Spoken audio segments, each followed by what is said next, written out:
22 April 2025 ही Rokade colony समोरील gutter आहे, मुख्य गटर आहे. बघू शकता आपण, ही तशी चोकअप झालेली आहे. गेल्या अनेक वर्षामध्ये तिथे काही साफसफाई झालेली नाही आणि बाटल्या, थर्मोकॉलचे पीस, सगळी कचरा कुंडीसारखी इथे कचरा झालेला आहे. आणि असाच प्रकार पुढे पण आहे.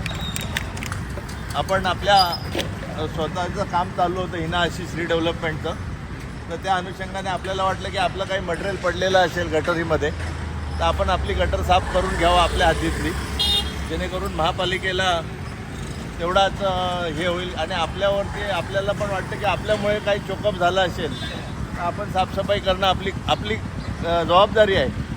आणि त्या हेतूने मी हे काम चालू केलं.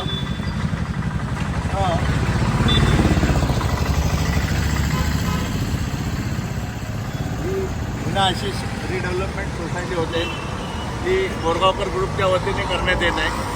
आणि आपल्या प्रोजेक्टच्या समोर असलेली ही मुख्य गटर साफ व्हावी याच्यासाठी आपण आपली माणसं प्रायव्हेट लावून, हा तुम्ही बघू शकता, हा सगळा कचरा ह्या चेंबरमधनं निघालेला आहे, ह्या गटरीमधनं निघालेला आहे.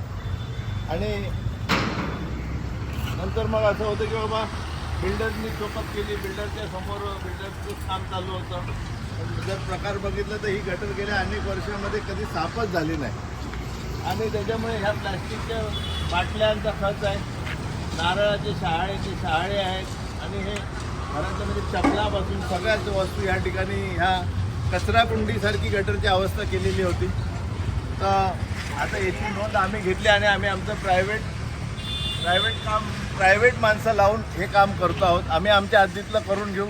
पुढे रोकडे कॉलनीचं आपलं प्रफुल्ल शहा शेठचं ते काम चालू आहे, ते करतील. पुढे आणखी पुण्यार्थी, त्याच्या पुढे आणखी बाकीचे गरम मसाला हॉटेल, प्रत्येकाने अशी जबाबदारी घेतली तर कदाचित ही गटर स्वच्छ होईल.